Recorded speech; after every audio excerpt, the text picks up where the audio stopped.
Welcome to my technical channel. तमाम में खुशामदीद। आज ऑटोडेस्क इन्वेंटर में हम 2D ड्राइंग के बारे में बात करेंगे। तो ये चलती हैं 2D ड्राइंग की तरफ। न्यू फाइल हम खोलेंगे मैट्रिक सिस्टम में। इसमें जैसे पहले बताया था कि ISO ड्राइंग्स का टेम्पलेट भी होते हैं और डायनेमिक भी होते हैं। तो जो हमारी रिक्वायरमेंट है उसके मुताबिक हम एक टेम्पलेट खोल लेते हैं ISO की।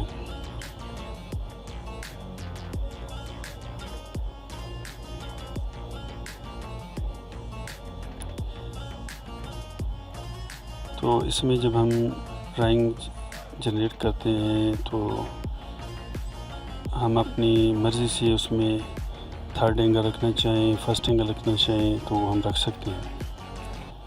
तो बाज़ों की रिक्वायरमेंट होती है कि वो सब ड्राइंगें जो है फर्स्ट एंगल में निकालते हैं, बाज़ जो है थर्ड एंगल में। तो अभी हम जो है ना दोनों आपके सामने करके दिखाएंगे आपको। फाइल लोड हो रही है, ओके किया। तो व्यूअर इसमें की भी है कि हम कोई एक मॉडल है, हमने जो है ना उसके शीट 1/4, 2/4, 3/4 और 4/4 बनानी है। तो हम उसको इधर ही जो है ना उसकी फ़ोल्डर जो है ना न्यू ड्राइंग जो है यहाँ पे लेआउट बना लेते हैं। और वैसे बेस्ट ये है कि हम अलग-अलग ऐसी ड्राइंगें बनाएं ताकि अगर एक फ़ाइल करप्ट हो जाए तो बाकी फ़ाइलें बच जाएं। तो यहाँ पे हम अगर कोई उसकी नई शीट बनाना चाहें तो हम इस पर राइट क्लिक करेंगे और न्यू शीट करेंगे तो हमारी दूसरी शीट बन जाएगी। इसी तरह हम बनाते चले जाएंगे।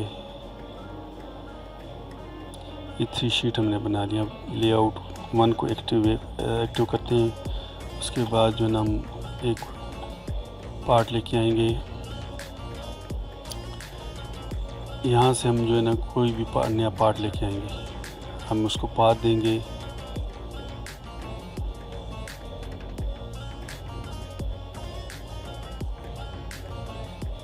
और यहाँ से हम उसको साइज दे सकते हैं जितना में बड़ा करना है।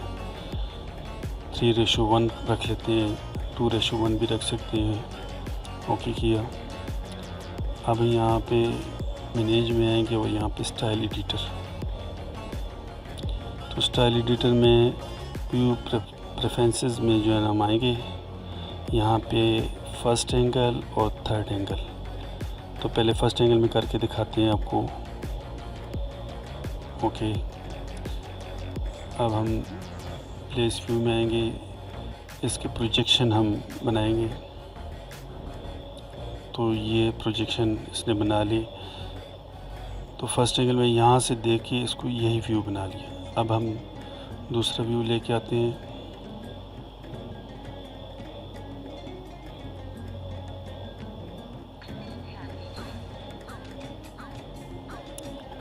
और अभी हम इसका प्रोजेक्शन एंगल जो है वो चेंज करते हैं।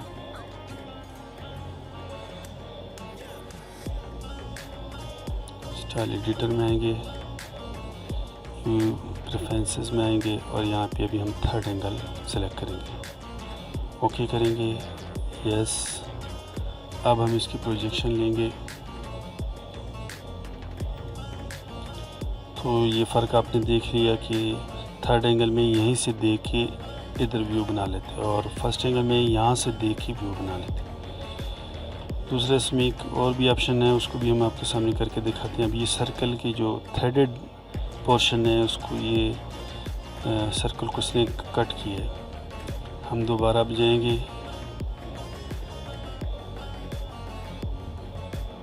इमेज में, स्टाइल एडिटर में,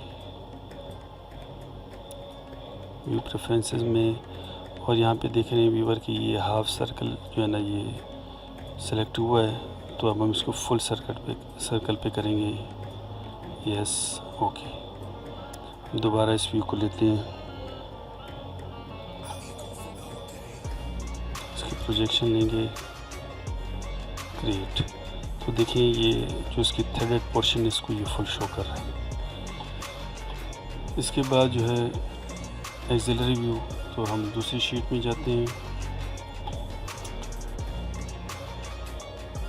यहाँ पे आके हम एक और सब असेंबली है उसको लेके आते हैं।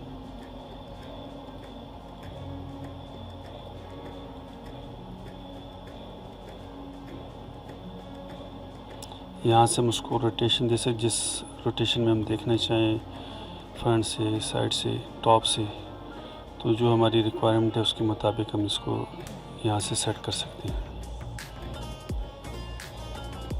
इसको 2:1 कर देते हैं। ओके, तो अभी जो है इसका एक्सिलरी व्यू हम दिखाएंगे कि उसको हम एक एंगल देंगे, एक रेफरेंस देंगे, उसी रेफरेंस से उसको उसका व्यू दिखाएगा। तो एक्सिलरी व्यू में आएंगे और एक हम इसको रेफरेंस को हमने सेलेक्ट किया, तो यहाँ पे इसने इसका व्यू बना लिया। यहाँ से अभी ये शो भी कर रहा है कि यहाँ से देखिए ये व्यू बना है। दूसरा व्यू बनाते हैं। तो ये दिखा रहा है बी जो है ना यहाँ से देख के बनाया है। इसके बाद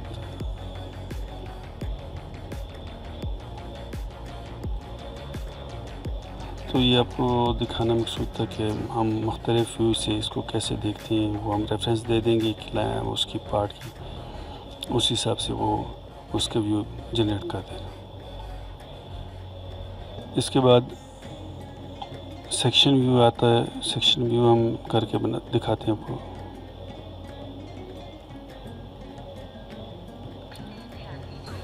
कंटिन्यू किया और ये व्यूअर ये इसका सेक्शन व्यू इसने बना लिया।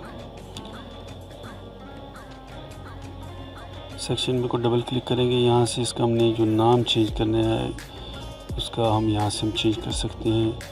तो हम सेक्शन ए रख लेते हैं इसको, और हम चाहें तो उसको जो है ना शेडेड भी कर सकते हैं और हिडन लाइन भी शो करा सकते हैं इसमें। तो शेडेड कर लेते हैं। ओके, अभी इसने शेडेड व्यू इसका जनरेट कर दिया। इसके बाद जो है ना डिटेल में चलते हैं। डिटेल अब हम जिस व्यू का हमने डिटेल किसी बनानी है तो उसको सेलेक्ट करेंगे उस व्यू को, और जिस पोर्शन का हमने की डिटेल हमने दिखानी है उसको क्लिक करेंगे और यहाँ पे हम उसका नाम चेंज कर सकते हैं। डिटेल ए कर लेंगे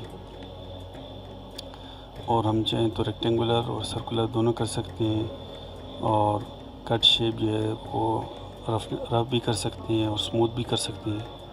तो अभी हम ये लेके और यहाँ से हम इसका साइज़ भी चेंज कर सकते हैं कि कितना हमने बड़ा व्यू इसका देखना है। इसके बाद हम इसमें कोई चेंजिंग करनी है, इसके मुख्तलिफ ऑप्शन है। यहाँ से क्लिक किया तो यहाँ से हम अटैच अगर करेंगे तो उसका ये बेनिफिट होगा कि हमने बाद में इस पार्ट को बड़ा करना है तो वो इसी व्यू को बड़ा कर देगा। अगर हमने उसको अटैच नहीं किया होगा तो इसको कहीं और से दिखाएगा और फिर इसको व्यू को दोबारा हमें लाना पड़ेगा। तो ये अटैच करना ज़रूरी होता है। इसके बाद हम दोबारा इसको क्लिक किया तो यहाँ से इसके ऑप्शन में आए। अब स्मूथ करेंगे तो ये वाला जो पोर्शन इसको स्मूथ कर देगा राउंड शेप में। अब हम दोबारा चेंज करते हैं इसके ऑप्शन में जाके फुल डिटेल, ये भी फुल डिटेल इसकी शो कर रहा है। और थर्ड नंबर पे कनेक्शन लाइन, ये तो व्यूअर देख रहे हैं ये कनेक्शन लाइन जहाँ से हमने डिटेल उठाई है उसके कनेक्शन शो कर रहे हैं। हम जिधर भी लेके जाएंगे ये लाइन शो करेगा। तो ये इसका जो है ना डिटेल के ऑप्शन में अभी ओवरले का हम करते हैं। तो नई शीट खोल लेते हैं। यहाँ से अब हम इसका ओवरले एक नया सब असेंबली लेके आएंगे।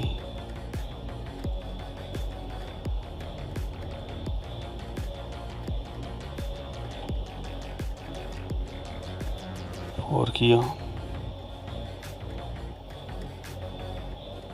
3 कर लेते हैं, 2 of 1।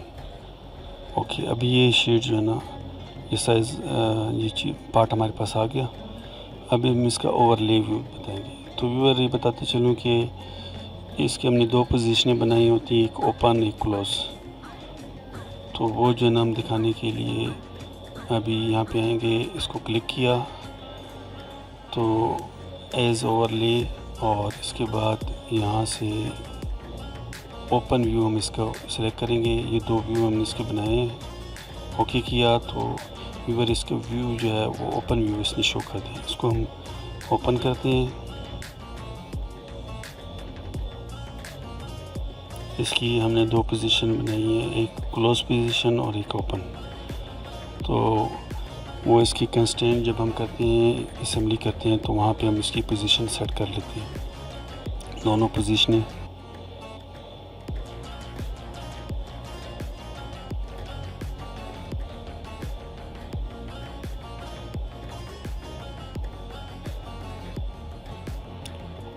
ये हमारे पास दोनों पोजीशन है। ये मास्टर पोजीशन हमारी क्लोज पोजीशन है, और इसको हम डबल क्लिक करेंगे तो ये ओपन पोजीशन आ गई। फिर दोबारा मास्टर करेंगे तो ये पोजीशन आ जाएगी। तो ये यहाँ से ओवरले की कमांड हम अप्लाई करेंगे। ड्राफ्ट की कमांड इतनी यूज़ नहीं होती, वैसे भी हम इसको क्लिक करके एस प्रेस करेंगे तो हमारे स्केच मोड में आ जाएंगे। यहाँ डायरेक्ट भी करेंगे तो यहाँ पे इसका ड्राफ्ट लेवल स्केल जो है ये हम कम बड़ा कर सकते हैं। यहाँ पे हम कोई टेक्स्ट वगैरह लिखना चाहें, कोई सी वर्ड लिख लें हम। ओके, कोई सर्कल बनाना चाहें, कोई रेक्टेंगल बनाना चाहें, फिर स्केच करेंगे तो ये जो है ना स्केच से हम बाहर आ जाएंगे। इसके बाद ब्रेकआउट और ब्रेक, ये दोनों हम करेंगे, करके दिखाएंगे। इसका बेनिफिट हमें ये होता है कि एक पार्ट है वो बहुत बड़ा है, हम उसको ब्रेक करके छोटा करके दिखा सकते हैं। दूसरी शीट में आते ताकि हम ये ब्रेक और ब्रेकआउट दोनों की कमांड यूज़ करें। तो हम असेंबली में आ गए, इसकी सब असेंबली ले आए हम।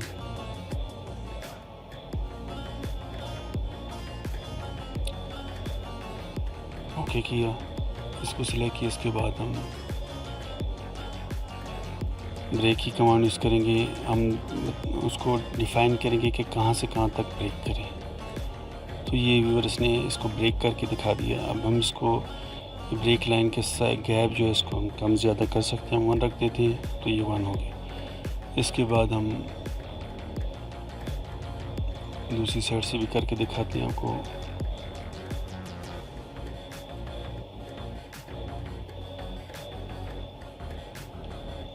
ये इसने यहाँ से इसको ब्रेक कर दिया। अब इसको हम गैप कम कर सकते हैं, इसका 1 किया। ओके, तो अभी हम दोबारा एक नई शीट बना लेते हैं, उसमें हम नया इसका ब्रेकआउट का करते हैं।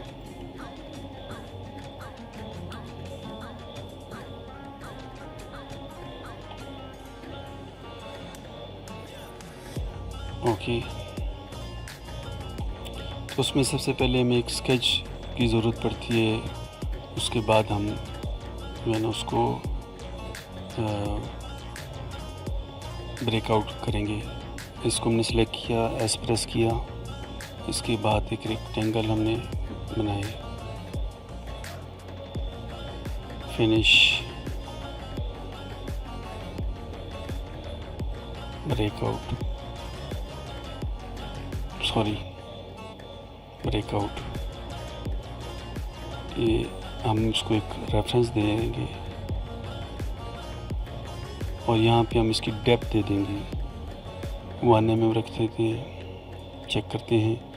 तो जो 1 mm डेप्थ में जो पोर्शन बनता था ये उससे ज़रा बड़ा है, तो इसने इसको काट दिया। हम इसको बढ़ा सकते हैं, 3 कर लेते हैं।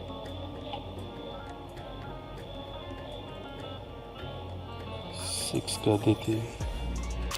तो जो इसकी डेप्थ थी उसमें ये भी आ गया, और ये प्लेट जो है इसको भी इसने काट के दिखा दी। तो ये है ब्रेकआउट की कमांड। नेक्स्ट हम एक और शीट जनरेट करते हैं। पार्ट को स्लाइस नहीं कर रहा था, हम दोबारा एक नया पार्ट लेके आए, इसको स्लाइस करेंगे। इसको सेलेक्ट किया, एस प्रेस किया और इसको मुख्तलिफ हम लाइनें लगा लेते हैं स्लाइस के लिए।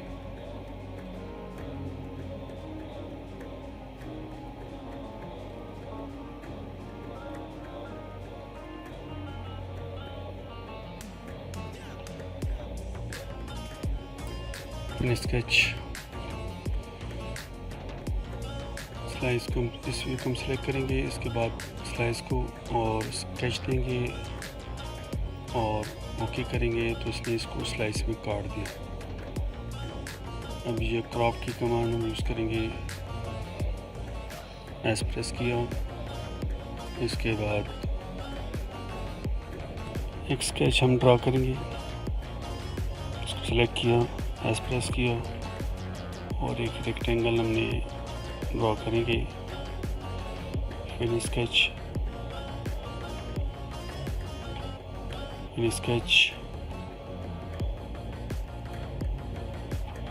तो इसने जो रेक्टेंगल के अंदर जो पोर्शन आ रहा था उसको रहने दिया, बाकी क्रॉप कर दिया।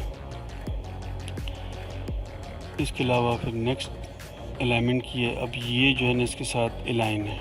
अब हम इसकी पहले अलाइनमेंट ख़त्म करेंगे। रेक अलाइनमेंट,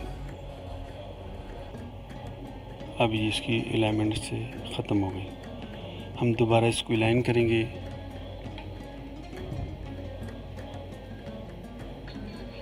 पहले हॉरिजॉन्टल करते हैं कि इसके हॉरिजॉन्टल कर दें, अंडू करते हैं। इसको हम यहाँ से भी अलाइनमेंट की कमांड दे सकते हैं, अलाइनमेंट। अब इसको वर्टिकल करते हैं कि इसके वर्टिकल इसको अलाइन कर दें। अगर हम इसको सेलेक्ट करेंगे पहले तो फिर इसको इसके की अलाइन कर देगा। दोबारा इसकी अलाइनमेंट ख़त्म करते हैं। ब्रेक की अलाइनमेंट, इसको हमने कहीं रख लिया और हम चाहते हैं कि ये भी इसके लाइन हो जाए। तो दोबारा हम इस करते हैं, इसको सेलेक्ट किया, इसको राइट क्लिक किया, अलाइनमेंट पे आए, इसको हम करते हैं हॉरिजॉन्टल। इस व्यू के हॉरिजॉन्टल कर दें इसको। कोई सा भी व्यू हम उसके हॉरिजॉन्टल और वर्टिकल कर सकते हैं उसकी अलाइनमेंट, तो उसके साथ अटैच हो जाता है। फिर जो जहाँ भी उसको लेके जाएंगे वो दूसरे व्यू उसके साथ जाएगा। और स्केच जो है, कोई स्केच हमने बनाना है तो वो यहाँ से भी हम कर सकते हैं। और नई शीट जो है अगर हमने जनरेट करनी है तो वो यहाँ से हम नई शीट भी बना सकते हैं। तो ये 2D में जो है ना इसके ड्राइंग की सेटिंग थी। तो नेक्स्ट में इसकी नोटेशन आती है, हम इसके डायमेंशनिंग यहाँ पे कर सकते हैं इसकी।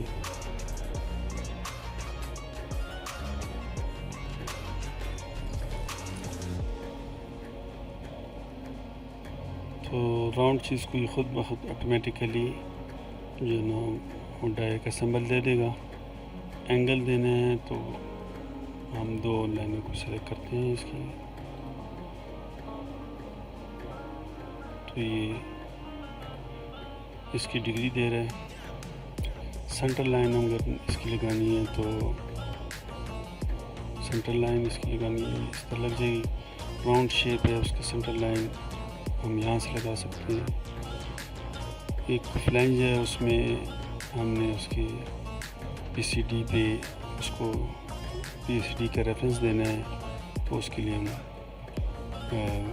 ये वाली सेंटर लाइन यूज़ करते हैं। इसके बाद ये एक शाफ्ट में कोई डायमेंशन देते हैं, बेस लाइन, तो उसकी डायमेंशन ये खुद ब खुद ऑटोमेटिकली देते चले जाते हैं। इसके बाद होल है, अगर कोई होल है तो उसकी ये डायमेंशन और उसका जो ना स्पेसिफिकेशन ये खुद ब खुद ये सिलेक्ट करता है। तो ये ख़ुद ब खुद इसने सेलेक्ट कर लिया कि यहाँ पे थ्रेड है। क्लिक किया, इसके बाद हम इसको सेलेक्ट करेंगे, राइट क्लिक करेंगे और इसका स्टाइल चेंज कर सकते हैं और इसकी वैल्यू वगैरह भी हम हाइड कर सकते हैं। तो इसमें मुख्तलिफ ही ऑप्शन हम यूज़ कर सकते हैं। इसके बाद शम्फर आ गया। शम्फर तो हमने यहाँ पे दिया नहीं, हम एक शम्फर लगा लेते हैं ताकि बता सकें आपको।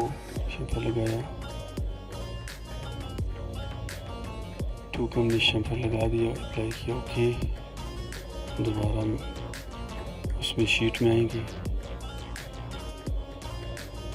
तो ये शम्फर इसको लग गया।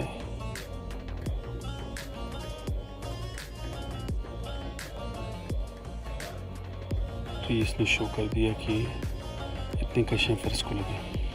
तो ये बाद में जो डायमेंशन जो पहले रेफरेंस हमने दिए थे वो जो है उसने हाईलाइट कर दी कि इसको दोबारा रेफरेंस दे, क्योंकि जो पहले से हमने जो रेफरेंस जहाँ से दिया था वो कट गया, तो दोबारा हमें देना होगा।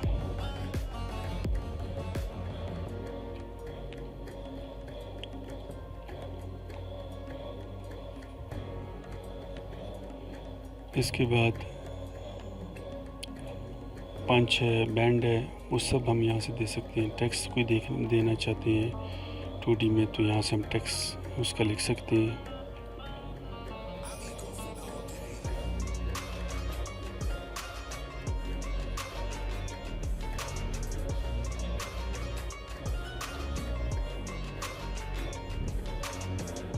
इसको अंडरलाइन कर देते हैं, ओके। ये हमने टेक्स्ट यहाँ पे लिख लिया। लीडर देखिए हमें कोई टेक्स्ट लिखना चाहिए,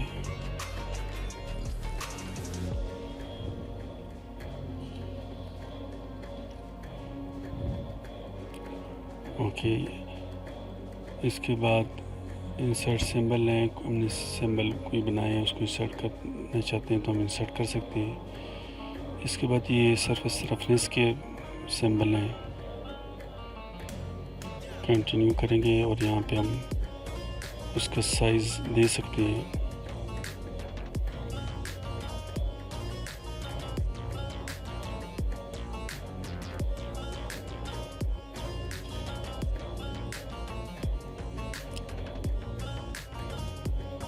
ओके किया।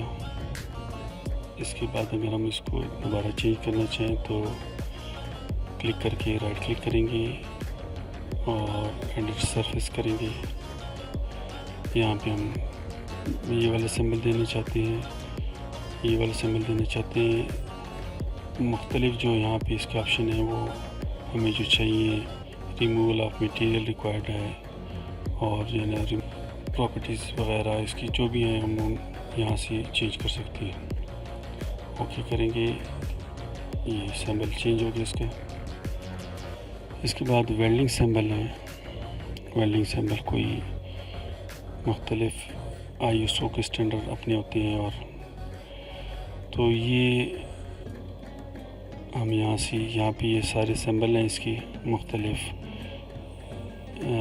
फिलेट वेल्ड है हमारा, सीम वेल्ड है और बेवल बट वेल्ड है।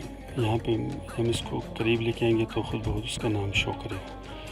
ओवरऑल हमने एक राउंड चीज़ की ओवरऑल वेल्डिंग करनी है तो हम उसको ओवरऑल कर देंगे और टिपिकल करना है तो टिपिकल कर लेते हैं।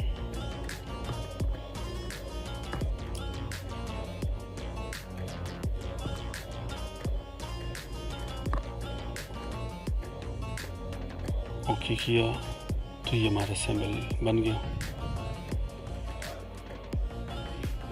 इसके बाद कोई इंपोर्ट हमने करने कहीं से ड्राइंग तो हम यहाँ से इंपोर्ट कर सकते हैं, कोई स्केच इंपोर्ट कर सकते हैं। तो ये तो आपको पहले बता दिया कि किसी का सर्कल का जो है ना सेंटर लाइन लगानी है, या ये भी हम रेफरेंस एक दे सकते हैं। हमने यहाँ पे रेफरेंस दिया, यहाँ पे दिया और क्लिक किया। उसके बाद हम उसको जो है ना क्रिएट करेंगे तो ये आ जाएगा और ऑटोमेटिकली भी सम टाइम सेलेक्ट कर लेता है।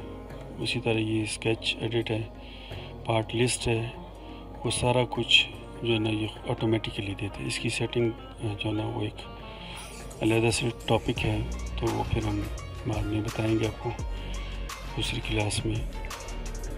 इस तरह रिवीजन के वो है टेबल है, वो भी हम यहाँ पे ऐड कर सकते हैं। एक पार्ट में रिवीजन जो है ये हॉल की जो है ना उसमें मुख्तलिफ व्यू हैं, फीचर वो हम यहाँ इससे सेलेक्ट कर सकते हैं। किसी पार्ट को कोई नंबर देना चाहते हैं तो हम नंबर यहाँ से दे सकते हैं। ओके करेंगे तो एक असेंबली है, उस असेंबली में जो पार्ट पहले आएगा उस नंबर 1 होगा। जो जिस तरह हमने उसको असेंबल किया उसी तरह उसकी नंबरिंग आएगी। और ये बैलून के जो है ना हम स्टाइल भी चेंज कर सकते हैं, एडिट बैलून करेंगे और ये मुख्तलिफ इसकी शेप है। कोई सी जो हमें रिक्वायर्ड हम वो रख सकते हैं यहाँ से। तो ये जो है ना मुख्तलिफ ये ऑटो बैलून भी होता है कि पार्ट को ये ख़ुद ब खुद नंबरिंग दे देता है। तो हम उसको सेलेक्ट करते हैं और असेंबली में, और वो जो है ना फिर हमसे पूछता है कि हॉरिजॉन्टल करना है, राउंड करना है, तो वो जो है ना हम उसको दे सकते हैं। तो ये आज जो है ना मैंने कोशिश की कि सबको कवर करूँ, लेकिन फिर भी हो सकता है कोई चीज़ रह गई हो, तो नेक्स्ट क्लास में उसको इंशाल्लाह रिपीट करेंगे। और अपना ख्याल रखिएगा। मेरी कोशिश है कि मैं ज़्यादा से ज़्यादा चीज़ें बता दूं, लेकिन वीडियो काफ़ी लंबी हो जाती है, इसलिए उस वजह से मुख्तसर करने के लिए मैं कुछ उसमें से स्किप कर देता हूँ। तो उम्मीद है आप समझ गए होंगे, और किसी को कुछ समझ ना आए तो कमेंट्स में पूछ सकते हैं। नेक्स्ट वीडियो के लिए अपना ख्याल रखिएगा। इसको ज़्यादा से ज़्यादा शेयर करें ताकि और लोगों को भी इसका फ़ायदा मिल सके। थैंक यू, अल्लाह हाफ़िज़। अपना ख्याल रखिएगा। अस्सलाम वालेकुम व रहमतुल्लाहि व बरकातहू।